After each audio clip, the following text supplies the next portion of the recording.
What's up, guys? Welcome to Daily Dose of Reddit. This is your host, Zach, and today's subreddit is r/StoriesAboutKevin. Alright, I just chugged a glass of chocolate milk and it was amazing, and this story's called Absolute Gold from Twitter. Below is a transcribed tweet thread from the Twitter user @KLobstar. It starts off slowly, but this is the best genuine Kevin sighting I've seen in the wild for years. Enjoy. When I was a movie theater projectionist, the other projectionist, Matt, would bring clam chowder for lunch every single day, refusing to put it in the fridge even though the projection hallway was well over 100 degrees. Matt once got into an argument with another employee so fierce that the off-duty cop who was doing security had to break them up, all because Matt had established that 50 Cent's Get Rich or Die Trying movie was based on Hamlet. It wasn't. Matt's favorite thing to do after seeing Fight Club was cut a single frame of a titty into kids' movies at a random spot and not tell anyone. So the rest of us projectionists would have to wait until he left for the day, then run the entire film to find and cut the frame back out. Concessions would put all the excess popcorn into massive bags at night and give them out to employees. Matt would take as much as he could, hiding them in the loading dock. One day, he full speed crashed his truck into the loading dock trying to pick up the secreted away popcorn. Matt was splicing Cars reels together one night and spliced it wrong, leaving it off-center by millimeters. Then he let it run to spool up for the next show and went home. When we came back in the morning, it was so badly damaged, Disney sent insurance investigators to us. When asked by investigators about the Cars mishap, Matt said that he clocked out but didn't go home, instead watching anime in the manager's office until 3 a.m. since it's the only place with a DVD player and TV, and admitted to making a copy of the manager key on his lunch break. Our movie theater had to sign an insurance rider to be allowed to play Evil Dead because our track record was so bad, and Matt wasn't allowed to be near the machine. We had to rope it off and keep track of him. Management moved Matt to being an usher, where he used a backpack vacuum on the movie screen, ripping a hole in it. The theater did not have backpack vacuums. He brought his own. Matt told me a long story about how he had joined the Navy and it didn't work out, so he joined the Army, and in basic training, a drill sergeant said, and I quote, "Matthew, you're too smart for the Army. I'm kicking you out." Matt asked if I wanted to hang out one day, and not wanting to die by his hand, I said sure. We ended up at his apartment, which was his parents' basement, where he asked me to rap like Bill Clinton on the album he was recording. Matt handed me some of his lyrics, and they were about the Yakuza, the Japanese gangsters. He was not Japanese and had never been there, and then asked if I wanted to watch the anime Fruit Basket to get in the zone before rapping about the Yakuza. The next day, he told me how awesome it was to have me on his album. I didn't record anything? And that Kimiko loved having me there. Turns out, Kimiko was his girlfriend, a very clearly Hispanic woman who spoke only Spanish. Matt did not speak Spanish. One time, Matt got into an argument with the manager of a comic book game store in the mall the movie theater was attached to. He then proceeded to challenge the manager to a duel, and the manager, being a former Marine, accepted immediately and produced the handgun he carried. Matt spent the next 2 days in the projection hallway, A, worried he was going to die because he didn't own a gun, B, lamented that his karate wasn't good enough, he didn't know karate, and C, cried because there was nowhere else to buy magic cards. There was. In preparation for his duel with the game store Marine, Matt asked me where to get a gun. Me being a high school nerd who was too afraid to speak to a girl, thinking somehow I knew where to get a burner pistol. Instead of shooting him dead, the Marine banned Matt from the store. So Matt then picketed with a sign, alone, outside the store in the atrium of the mall every day until mall management told him he was banned from the mall. Matt then had to use the loading dock to get into to work. The theater used to show movie series as an event, like Star Wars or Lord of the Rings, and management had to put up a sign in the break room and hallways that said, "Matt isn't allowed to speak about Star Wars." I don't know why that's in brackets. And the sign would change based... Oh, okay. And the sign would change based on the movie series being shown. Since he had destroyed his truck on the loading dock, Matt spent his life savings on souping up a Pontiac G6 to look like the Batmobile. Okay, that's badass. He decided to do the work himself. And because he was not a mechanic, oh boy, the body kit came off on the highway and he crashed, totaling the car. Oh no, that's not the Batmobile! When 50 Cent's Get Rich or Die Trying came out, the movie theater got a pallet of promotional materials. Matt stole as much of it as he could and tried selling it on eBay. But come to find out, no one gave a crap about Get Rich or Die Trying, so he brought it all back. Good guy. Ushers were allowed to keep some stuff found under the seats as long as no one came to claim it within 30 days. Eventually, we realized Matt was stealing from the Target next door and putting things below seats to find them because to him, it's not illegal stuff then anymore. Matt would spend his lunch breaks in the game room playing Dance Dance Revolution and got in trouble one day after he easily beat the 10-year-old at Dance Dance Revolution, then loudly called him a bam. I said it. I actually said it, but I had to delete it. I suck at English, which sucks because it's the only language I know. The kid didn't even do anything. Matt just roasted him for nothing. Serves the kid right for sucking so bad at DDR. Jeez. Hey, if you beat someone at Dance Dance Revolution, you're entitled to just absolutely pooping on them, figuratively speaking. So that 10-year-old child? Ha! Man up. The theater ran an event in 2006 to raise money for the Children's Hospital, playing Smash Brothers on the big screen. Matt went out and bought an expensive custom pro gamer level GameCube controller, paid his $10 entry fee donation, and was beaten in the first round in seconds. That would be me. Some at the theater weren't allowed to dress up in costumes for Halloween as it was too dangerous. 120-degree projection hall where no one could see your costume, for example. One Halloween, Matt showed up in a movie-quality stormtrooper costume and passed out immediately.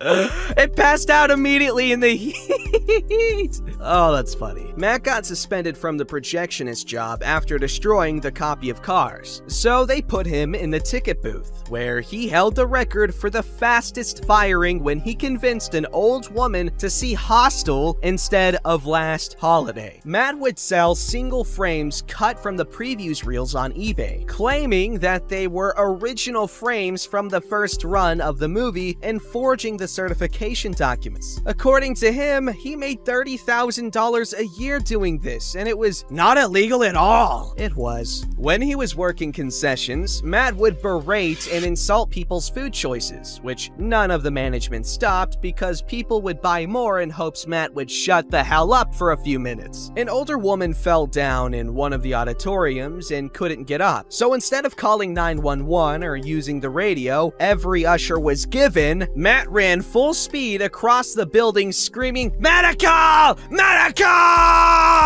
only for the woman to be fine. And it was Matt who wouldn't let her get up. On days when Matt wouldn't bring lukewarm chowder for lunch, he would order from the Papa Gino's pizza that was in the mall. And because he was banned from the mall for threatening and picketing the game store, he had to pay to have it walked across the mall and delivered to him. The theater would host kids' parties. One day, there were too many parties scheduled and not enough party staff. So my manager asked me and Matt to do a kid's Halo-themed birthday. And the family asked for a refund because Matt kept arguing with the kid about Halo and Master Chief. Okay, this guy's me, except I don't give a crap about Halo. Sorry, not an Xbox kid. Matt showed up to work once wearing a chainmail top under his work polo, and when asked why, he said that he didn't want to be late for work. I asked why he didn't just take it off now that he was here, and he stomped away, then spent the whole shift making jingly noises as he moved. The first time I saw Matt cry was when the bulb burst on the projector playing Hitchhiker's Guide to the Galaxy. And in despair, he openly wailed as he tried to explain to me that people need to see it, ignoring that we still needed to fix the bulb, still on fire in the machine. When Matt worked in concessions, he figured out a way to cook frozen chicken tenders fast, which was to keep them in the bag and to poke a hole to vent the air. The bag promptly caught fire. A fire he didn't notice until the timer went off and he opened an oven full of flames. When the Target store attached to the mall caught him stealing, he was banned from the store, and instead of picketing outside like he had done with the game store, he devised a plan to trick them into letting him back in, which amounted to buying a red shirt and walking in. Okay. Matt's two brothers worked with us. One, a PhD in anthropology who was waiting for a teaching job, and another was a long-haired musician just wanting to be left alone. They stopped driving to work together when Matt nearly drove them off the road arguing about Metallica. Matt was really into the band Rush, which I had never heard of, and I made the mistake of asking him about them. After an entire shift, I had heard more facts about Rush than I had wanted or needed, and Matt had become so incensed he was playing air guitar instead of working. One day, Matt's girlfriend Kimiko came by to drop off his chowder, and even though it wasn't allowed, he let her come up into projection. Kimiko stayed the entire shift and spent the whole 12 hours standing silently at the viewing window, watching Over the Hedge over